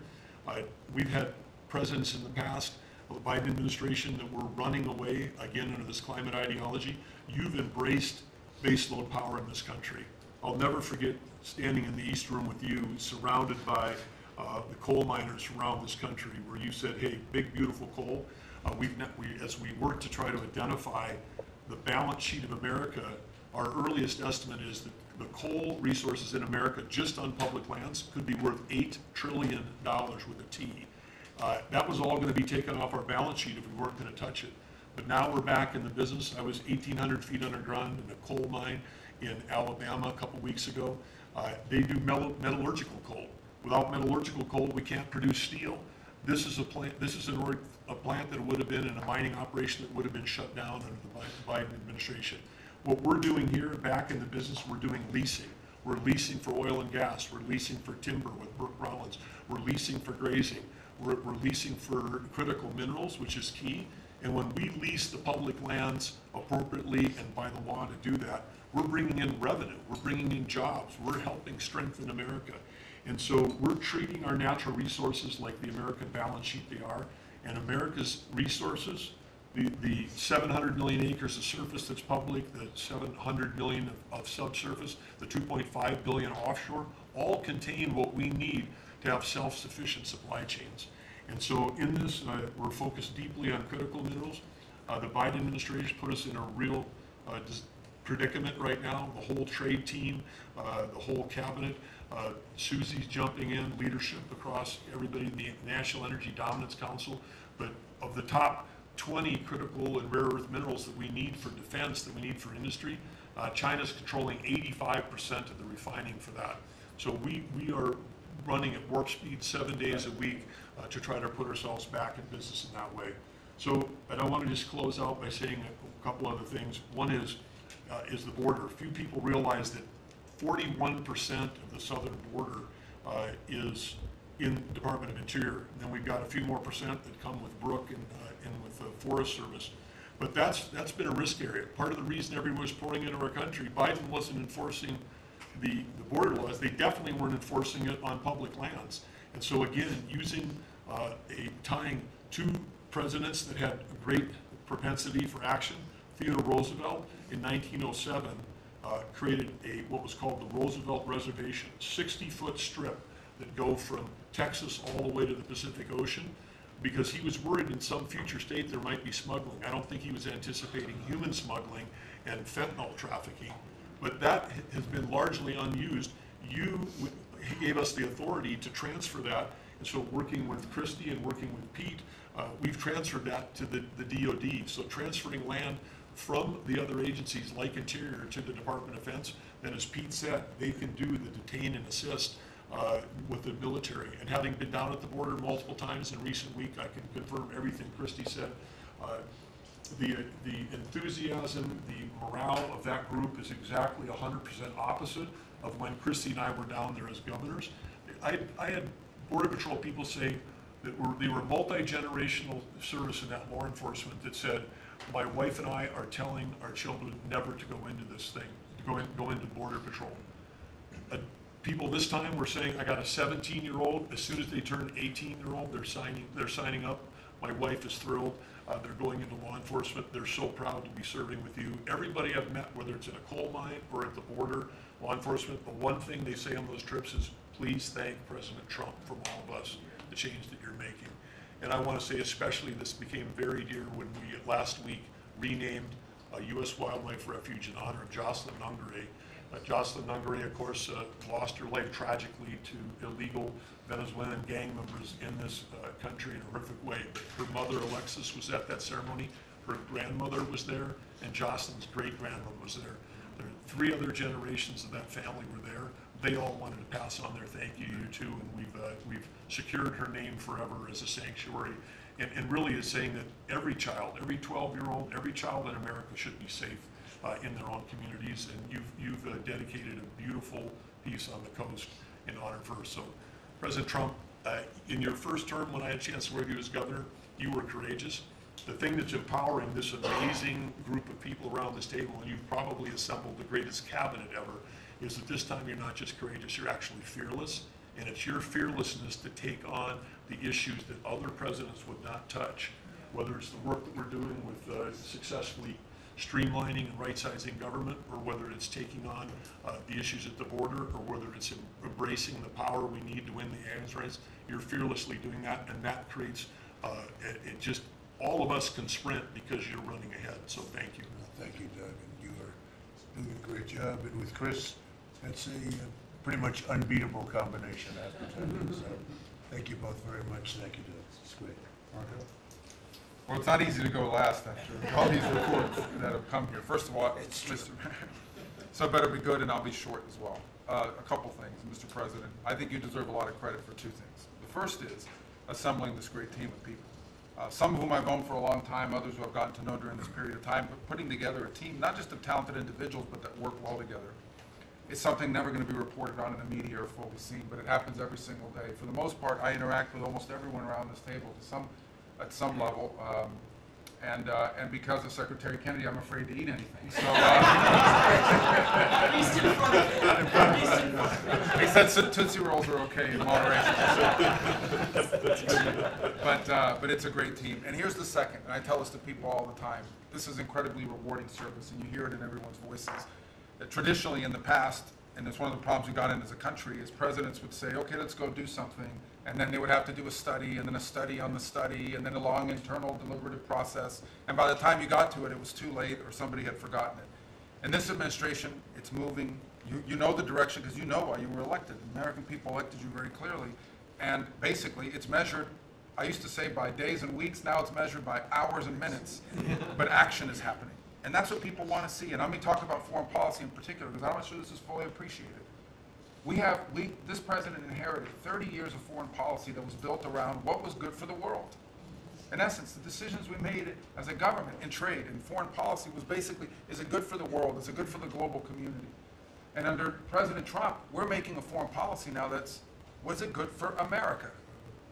I was appointed by you and confirmed by the Senate to be the head of the United States Department of State. Not the World Department of State, not the Global Department of State, the United States Department of State. And what that means is our foreign policy is guided by three things. Does it make America stronger? Does it make America safer? And does it make America richer? If something doesn't do one of those three things, and hopefully all three of those things, we're not doing it. Now, we went out and hired a consulting firm to help us organize ourselves. Luckily, they were free. They're called the Department of Government Efficiency. And they helped us do a couple things. Number one is our foreign aid. We were funding some crazy stuff. Crazy stuff. You tell me, how does a puppet show in some country around the world make us stronger, safer, and more prosperous? So we got rid of puppet shows and a bunch of other things. I'm sure there were very good puppet shows. And I'm sure that a bunch of charities in the world can go pay for it, but the American taxpayer should not. We've also, by the way, Mr. President, under your direction, reorganized the Department of State. We had offices within offices within offices that didn't even know they existed themselves, not to mention the rest of them. And so we've begun to reorganize that as a way to be able to empower our embassies and our ambassadors and our regional bureaus to do what many of them signed up to do. And we have a great team of ambassadors you've appointed. They're coming online every single day. Very talented people that are involved. Something else we got out of the business of wasn't widely reported, or maybe it was. We had an office in the Department of State whose job it was to censor Americans. And by the way, I'm not going to say who it is. I'll leave it up to them. There's at least one person at this table today who had a dossier in that building of social media posts to identify them as purveyors of disinformation. We have these dossiers. We are going to be turning those over to these individuals. We can follow up with the media. Well, we are going to turn over these dossiers to the individuals, and they'll decide whether they want to disclose it or not. But just think about it. The Department of State of the United States had set up an office to monitor the social media posts and commentary of American citizens to identify them as vectors of disinformation, when we know that the best way to combat disinformation is freedom of speech and transparency. And so that's what we're going to be in the business of doing. We're not going to have an office that does that. Beyond that, Mr. President, and this I'll move quickly because this has been a team effort, we have gone to countries all over the world and said, hey, you want good relations with the United States, you need to take back your people that are here illegally. And we've had historic cooperation.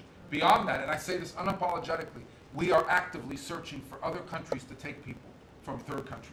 So we are active, and not just El Salvador, we are working with other countries to say, we want to send you some of the most despicable human beings to your countries. Will you do that as a favor to us? And the further away from America, the better, so they can't come back across the border. I'm not apologetic about it. We are doing that. The president was elected to keep America safe and to get rid of a bunch of perverts and pedophiles and child rapists out of our country.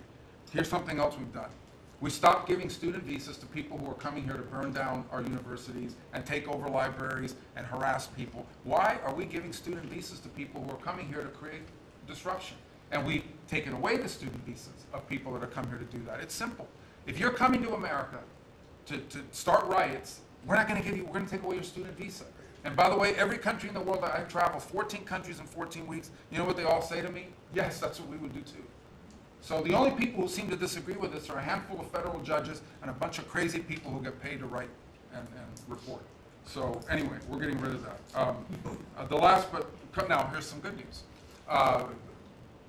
You know, we're going to have the World Cup, the FIFA World Cup, the FIFA Club Cup, and then we're going to have the Olympics. So we have to have a Consular Affairs Bureau. We have very good, talented people there, but we are going to infuse technology, again, working with our consultants, to be able to, millions of people are coming into this country for this.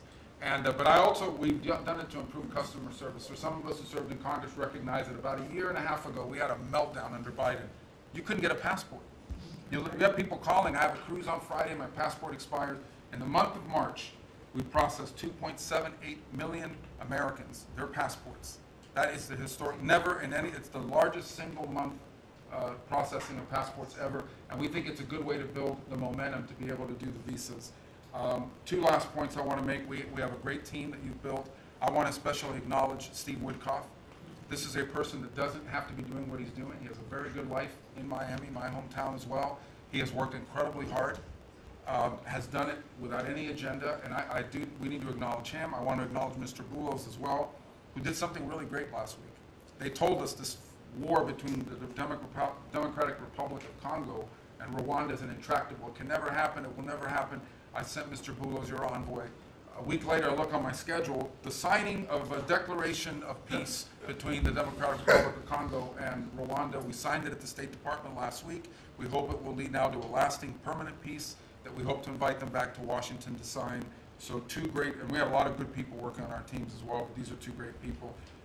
Mike Waltz alluded to this earlier, and this is the last point. In the first 100 days of the 47th presidency, 47 wrongfully detained Americans have been returned to the United States, thanks to your leadership and the diplomacy that was exercised to make that happen. 47 for the 47th president in the first 100 days. And that's all credit to you, Mr. President. Thank you for the honor to be able to serve alongside you, for you, and alongside all these excellent people. Thank you very much, Rocco. Really great job. So, you know, I've been involved in a lot of groups of people over the years, good groups, bad groups, all types of groups, but I have been involved in some incredible groups, but I've never been more proud and impressed, frankly. Impressed is maybe even more important, but I've never been more proud or impressed than I am with this group. This is an amazing group of people, and I hope some of those television cameras were blazing and it was on so people could watch this because, frankly, you know, no matter who you are, no matter where you come from, this is an impressive people. I sat around being somewhat competitive. I said, well, let's see, who did the best job, who did the worst job? And I determined that everybody is like the same, and there was no worst job. Everybody was outstanding. Everybody did a job. You couldn't pick a winner. The only thing you can say is nobody did a bad job or even a fair job. You're outstanding. And so I want to just congratulate you all. This is really something. And, you know, we have a job to do. We've done a lot of work in this 100 days. We've established things that are going to start taking place in the next 100 days. I want to see what it's going to be like. I think we're going to have to do this in 100 days, Susie, and we're going to see some very big results from the things that we've done. But I just want to thank everybody. This is really very impressive, and I hope the people at home got to see some of it. Nobody's ever done public cabinet meetings. They were quiet for a reason, because they weren't impressive, and especially in the last administration, they weren't impressive. But I just want to say that we're very proud of you, and I am in particular. Thank you all very much. Great job, and I think we're going to have some tremendous success for our country. And I don't know, it doesn't seem like a time to be asking questions. That was so impressive, that to be taking questions. Why did you do this? Why did you do that? Yeah, it just doesn't seem to be appropriate. I guess we probably have to take a couple because That was the purpose, but if you'd like to ask some, I think they should be very respectful questions at this point. This was an amazing meeting, and so if you'd like to ask a couple, if you'd like to pinpoint them to some of the secretaries, et cetera, yes, would be fine. Yes. Secretary Rubio, can I ask you a question? You brought up El Salvador in your remarks. Have you been in touch with El Salvador about returning Abrego Garcia as a formal request from this administration has been made? Well, I would never tell you that. And you know who else I'll never tell? A judge. Because the conduct of our foreign policy belongs to the President of the United States and the executive branch, not some judge. So we will conduct foreign policy appropriately if we need to. But I'll never discuss it. And no one will ever make us discuss it because that's how foreign policy works. Mr. President, yesterday you told ABC News, Mr. President, you told ABC News yesterday that you could get Abrego Garcia back if you wanted to. Do you think President Bukele would turn you down if you made that request? I really don't know. I know that he's been a great friend of our country. He's gotten a lot less money than this would take from us if we were going to build these jails and do what he's doing. And they run a very professional operation. I don't know. I haven't spoken to him. I really leave that to the lawyers, and I take my advice from Pam and everybody that is very much involved. They know the laws, and we follow the laws exactly. Mr. President, during the transition, sir, you frequently took credit for the stock market highs. You said it was a reflection of how well you were doing in the polls, and then after you were elected, you said the stock market highs were a reflection of how well the transition is going and the American people's confidence in your incoming administration. Now, the stock market's not doing so well, and you're saying that's the Biden stock market, yet you are the president. Can you explain that? Yeah, I'm not taking credit or discredit for the stock market. I'm just saying that we inherit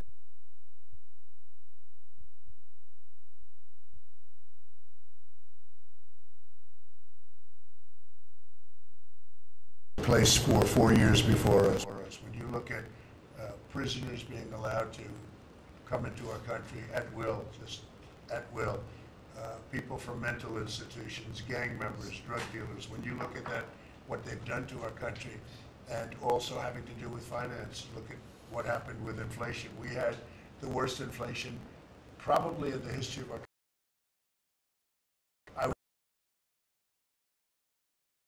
And you saw a stock market going up somewhat, because in my case, I had the biggest stock market increase, 88% in the last term, in my last term. But I don't view the stock market as the end all. It's an indicator. But what the stock market really tells you, and when you look at the stock market in this case, is it says how bad a situation we inherited. I took place, this is a quarter that we looked at today, and we took, all of us together, we came in on January 20th. So this is Biden. And you could even say the next quarter is sort of Biden, because it doesn't just happen on a daily or an hourly basis. But we're turning it around. It's a big ship to turn around, and we're going to have the greatest country financially in the history of the world, I believe. I think we're going to do things that, and we had to do it. We reset the table. We were being ripped off by every single country, with just about, without exception. I'd have to really think hard for who hasn't taken advantage. And I don't even blame those countries. I blame the person that was sitting right here where I am for allowing it to happen, where our country was ripped off on trade, hundreds of billions of dollars, and now we're doing better than we've done in a long time. You know, we were losing $4 to $5 to even $6 billion a day on trade with Biden. And now we have it down to a very manageable number, and the tariffs, for the most part, haven't even kicked in yet. So that's the way.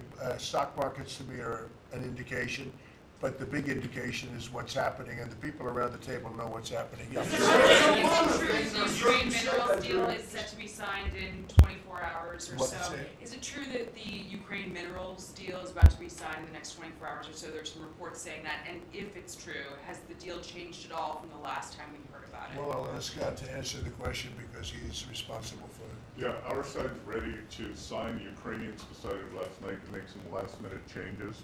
We're sure that they will reconsider that, and we are ready to sign this afternoon if they are. Can you talk about those last-minute changes? What was removed or put in its place? Nothing's been removed. It's the same agreement that we agreed to on the weekend. No changes on our side. Just to put that in perspective, though, when I came here, I said, how much money have we given to Ukraine?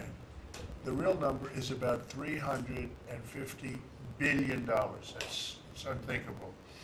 And we had no security, we had no nothing.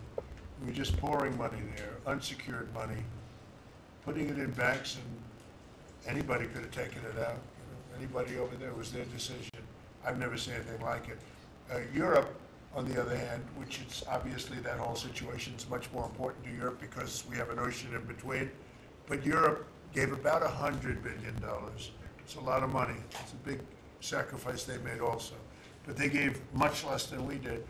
And their money is secured, totally secured, by deposits in banks. The deposits are largely Russian deposits.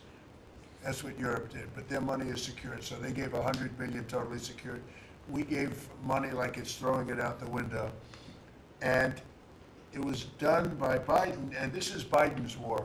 This isn't Trump's war. I'm trying to get out. And more than the money, they're losing about 5,000 young Russian and Ukrainian soldiers a week, mostly. There's some people also being killed in towns where missiles should not have been shot, small cities and towns.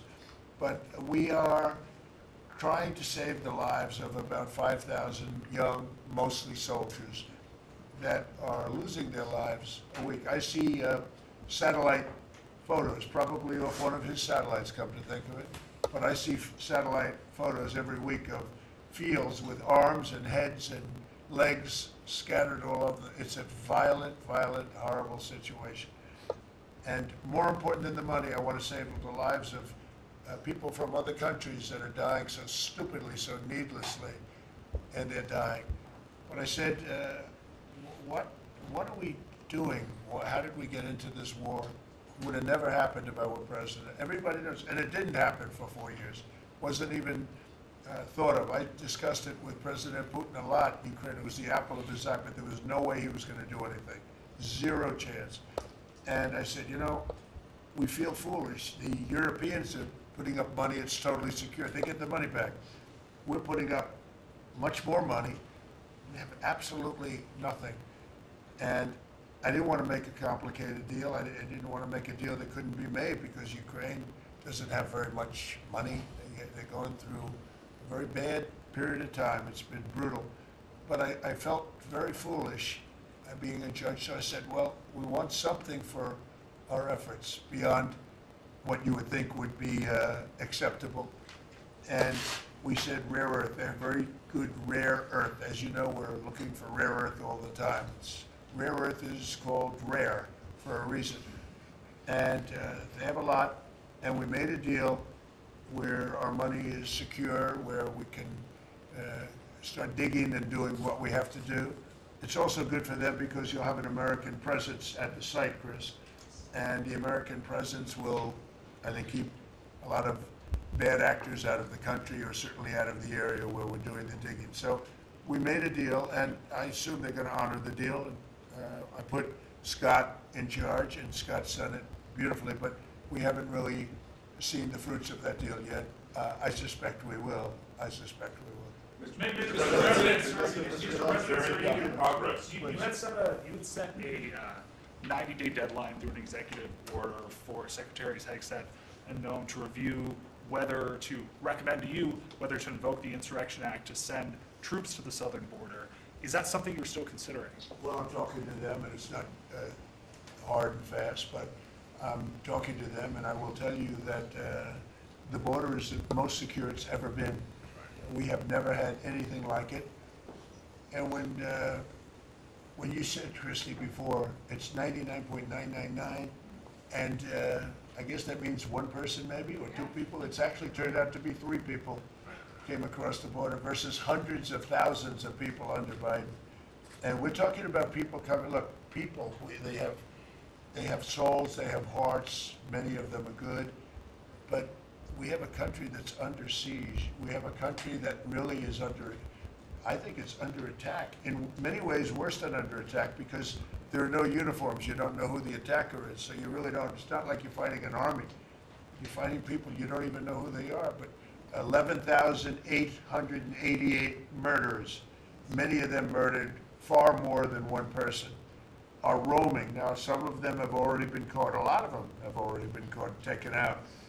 but we're being impeded by judges from doing our job. And hopefully that situation is going to be solved, because I think nobody wants to have murderers and people from jail, and I mean for serious, serious crime. I remember the Biden people used to say, no, these are aliens that came into our country and they don't commit crime. I said, they don't commit crime, they commit worse crime. They make our criminals. Some of these people that they've allowed in through open border policies, the dumbest thing I've ever seen. You can look at some of these people and you say, this is not going to end well. But the nicest people on earth, I will tell you, these are serious criminals. These are violent criminals. These are people that would kill you and wouldn't lose an ounce of sleep, and they wake up the next morning and they don't even remember it.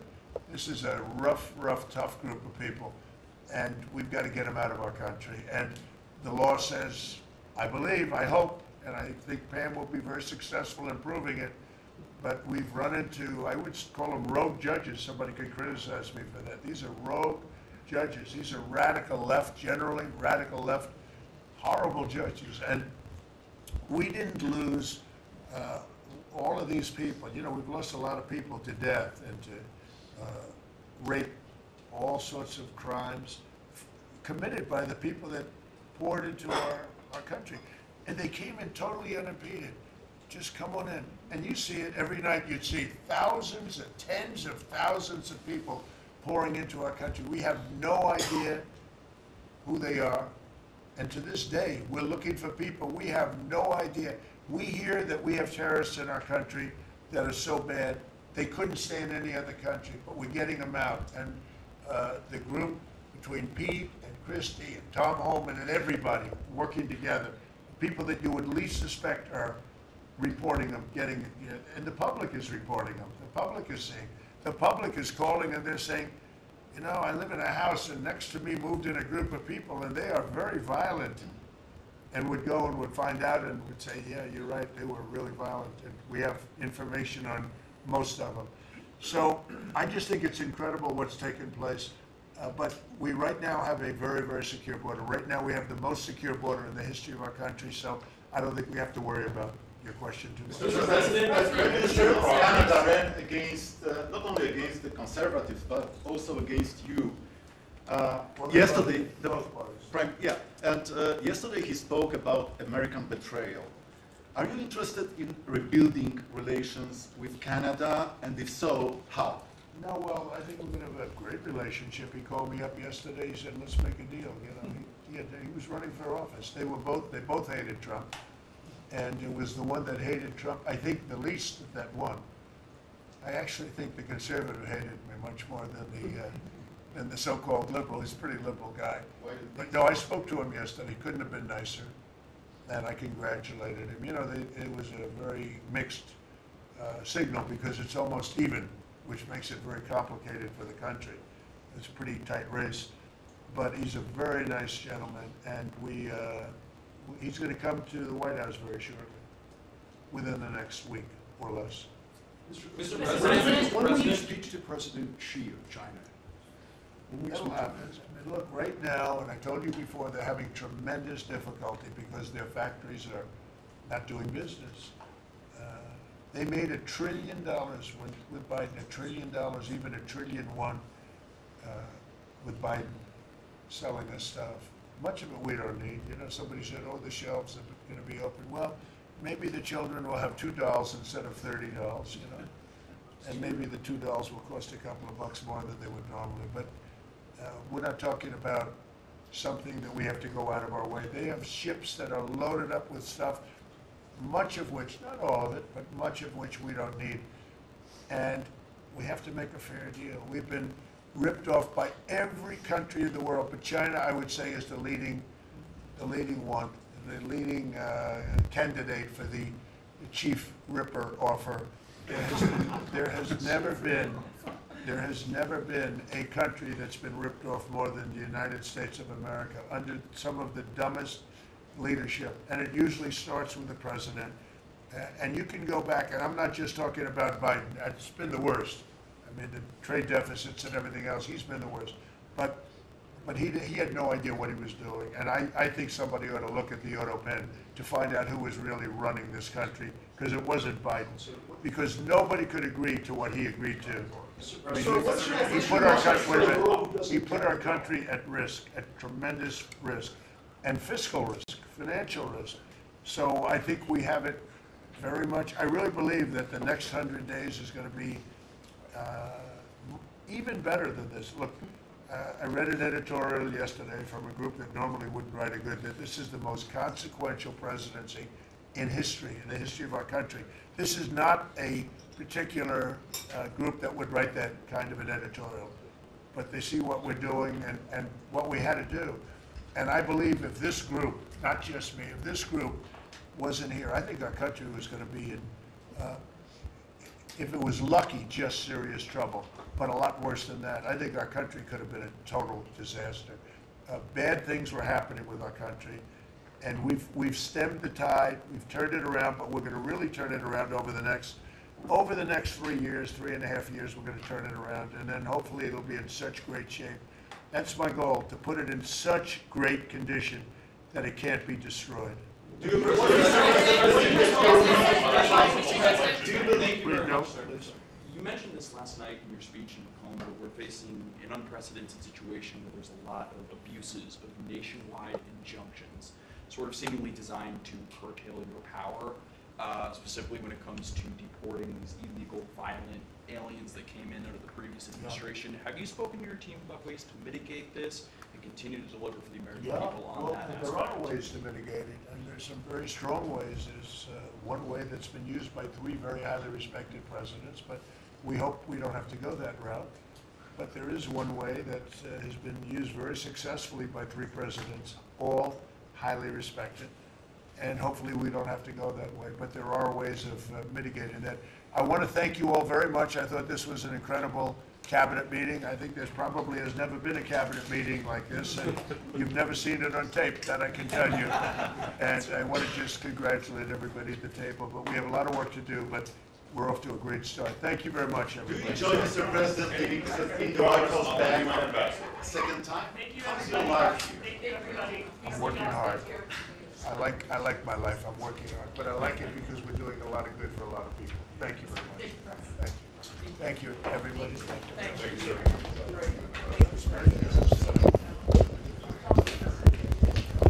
This is